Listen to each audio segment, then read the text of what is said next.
Mahatma Gandhi's call for non-cooperation movement played an important role in removing India from the clutches of the colonialists.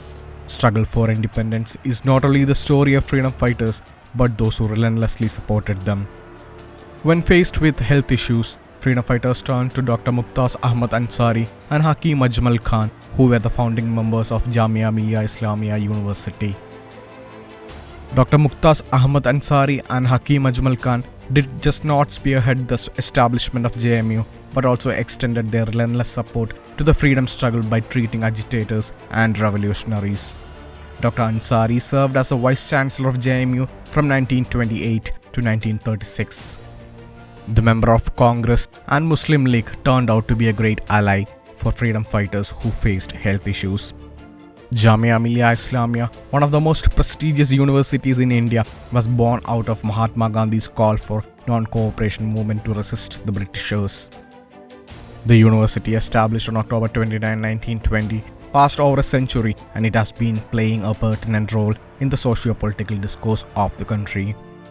While India celebrates 75 years of independence, it is pivotal to turn the pages and pay tribute to the founding members of Jamia. Historian Sohail Hashmi recalls how Dr. Ansari's services played an important role in the country's struggle for independence. जितनी बार दिल्ली में कांग्रेस के सम्मेलन हुए तो जितने भी delegates आते थे और 1000 से 1200 के करीब डेलीगेट्स आते थे, वो उनकी कोठी पर रहा करते थे और उनका रहने का और खाने का सारा इंतजाम डॉक्टर अंसारी करते थे. Hashmi also said that many freedom fighters were nursed by Dr. Ansari and that he used to give them shelter in his own house. उस जमाने में डॉक्टर अंसारी की फीस, कंसल्टेशन फीस 35 रुपया थी और वो एक दिन में 9-10 से ज्यादा मरीजों को देखते नहीं थे. और इनमें कई मरीज ऐसे भी होते थे जो फ्रीडम फाइटर्स होते थे, जो पुलिस से बच के भाग रहे होते थे, जो पुलिस की गोली वोली जलाने में घायल हो गए होते थे, या लाठी चार्ज वगैरह में उनकी बुरी हड्डियां वड्डियां टूट गई होती थी, लेकिन वो गिरफ्तारी से बच जाते थे. तो वो छुपते छुपाते डॉक्टर अंसारी के घर पहुंच जाते थे.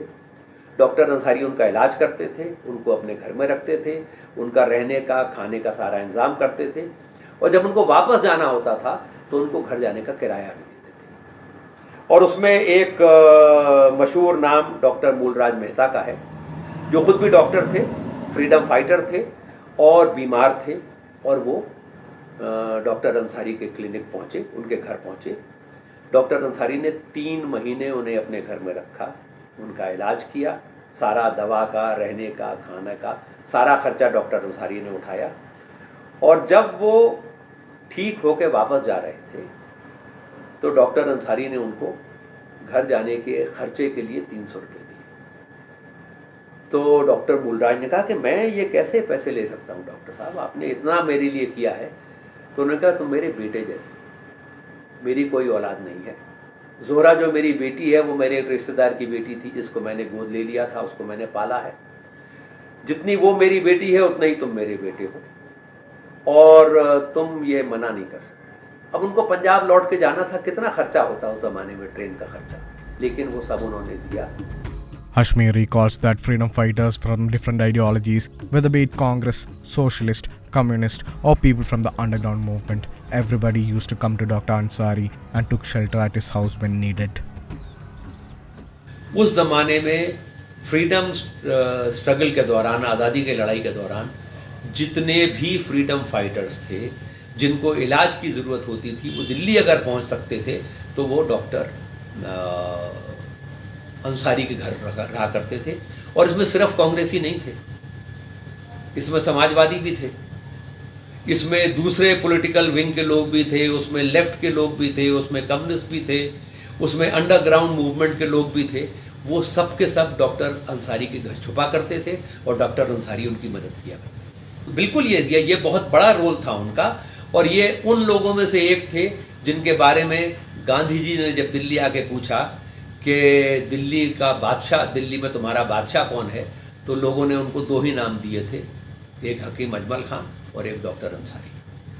और जो उनका कंट्रीब्यूशन कांग्रेस पार्टी के लिए था, जो आज़ादी के आंदोलन का अगवा थी, और मेजर जितनी भी कॉन्फ्रेंसेस वगैरह में जो भी खर्चे होते थे वो डॉक्टर अंसारी अपनी जेब से उठाया। Born in 1868, Hakim Ajmal Khan, who participated in the Khilafat movement and non-cooperation movement, provided free medical services to people. Hakim Ajmal खां 1868 में उनका जन्म हुआ था और 1927 में उनकी हत्या कर दी गई थी। वो कैसे की गई, क्या की गई, उसके बारे में बात करेंगे। तो हकीम अजमल खां जो थे वो जामिया यूनिवर्सिटी के संस्थापकों में से एक थे। तो हकीम अजमल खां जो थे वो बड़े पूरे तन मन धन से खिलाफत तहरीक में और नॉन कोऑपरेशन मूवमेंट में बहुत एक्टिवली शामिल थे। वो ऑल इंडिया कांग्रेस कमेटी के सदस्य थे, कांग्रेस की वर्किंग कमेटी के सदस्य थे और ऑल इंडिया खिलाफत मूवमेंट के भी चेयरमैन थे और कुछ समय वो ऑल इंडिया कांग्रेस कमेटी के भी प्रेसिडेंट रहे। The non-cooperation movement started in 1920 and prominent leaders including Shaukat Ali, Muhammad Ali, Maulana Abdul Kalam Azad along with Gandhi revolted against the British education system. In response to the call to boycott all educational institutions supported or run by the Britishers, a group of nationalist teachers and students walked out of the Muslim Aligarh University, thus marking their dissent against the university's pro-British inclinations. It included Maulana Mahmud Hassan, Maulana Muhammad Ali, Hakim Ajmal Khan, Dr. Mukhtar Ahmad Ansari and Abdul Majid Khwaja. Initially, classes began on a rented building, but after a few years, Hakim Ajmal Khan, Dr. Ansari and Abdul Majid Khwaja with Gandhiji's support shifted Jamia from Aligarh to Karol Bagh in New Delhi in 1925. Exhorting his commitment to the smooth operation of JMU, Gandhi had then said, "Jamia has to run. If you are worried about its finances, I will go about with a begging bowl."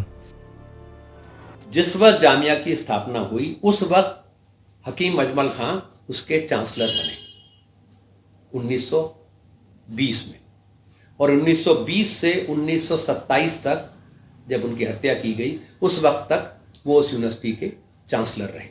अंग्रेजों ने उनको हाज़िकुल मुल्क का title दिया था। हाजिक का मतलब होता है स्किल्ड, बहुत ज़्यादा विद्वान। तो भारत का विद्वान आप समझ लीजिए, ये टाइटल उनको अंग्रेज़ों ने दिया था, जो बहुत जल्दी हकीम अजमल खान ने उसको वापस कर दिया जब वो इस मूवमेंट से, इस तहरीक से, नॉन कोऑपरेशन की मूवमेंट से उन्होंने जब एक्टिव हुए तो उन्होंने इसको वापस कर दिया। और उसके बाद हिंदुस्तान के लोगों ने उनको मसीहुल मुल्क के नाम से जाना और हकीम अजमल खां मसीहुल मुल्क के नाम से जाने जाते हैं। Ajmal Khan's father had then constructed a hospital at Sharif Manzil in Ballimaran. But gradually Sharif Manzil turned into Congress office and soon it became the venue for all Congress working committee meetings. उनके पिताजी ने शरीफ मंजिल इसमें बल्लीमारान में है, वहां पर उन्होंने एक हॉस्पिटल खोला था और वहीं पे इनका खानदान रहता था। शरीफ मंजिल बहुत जल्दी वर्चुअली कांग्रेस का ऑफिस बन गई थी। जब कांग्रेस वर्किंग कमेटी की मीटिंग होती थी तो शरीफ मंजिल में हुआ करती थी। कई बार गांधी जी आके वहां रुके, मोतीलाल नेहरू, जवाहरलाल नेहरू, मौलाना अबुल कलाम आज़ाद और ये तमाम लोग वहां रेगुलरली आया करते थे। और वो बिल्डिंग अभी है शरीफ मंजिल, और उन्होंने एक और हॉस्पिटल खोला था हिंदुस्तानी दवाखाने के नाम से, वो भी वहां पर है। वहां पे अभी तक लोगों का इलाज होता है। All institutions of Jamia except the Jamia Press, the Maktaba and the library were shifted to the new campus later. In 1927, Ajmal Khan passed away and Jamia was at crossroads financially. In 1934, Dr. Ansari passed away and both of them were laid to rest on the soil of Jamia. As India celebrates 75 years of independence, ETV Bharat pays tribute to Hakim Ajmal Khan and Dr. Mukhtar Ahmad Ansari.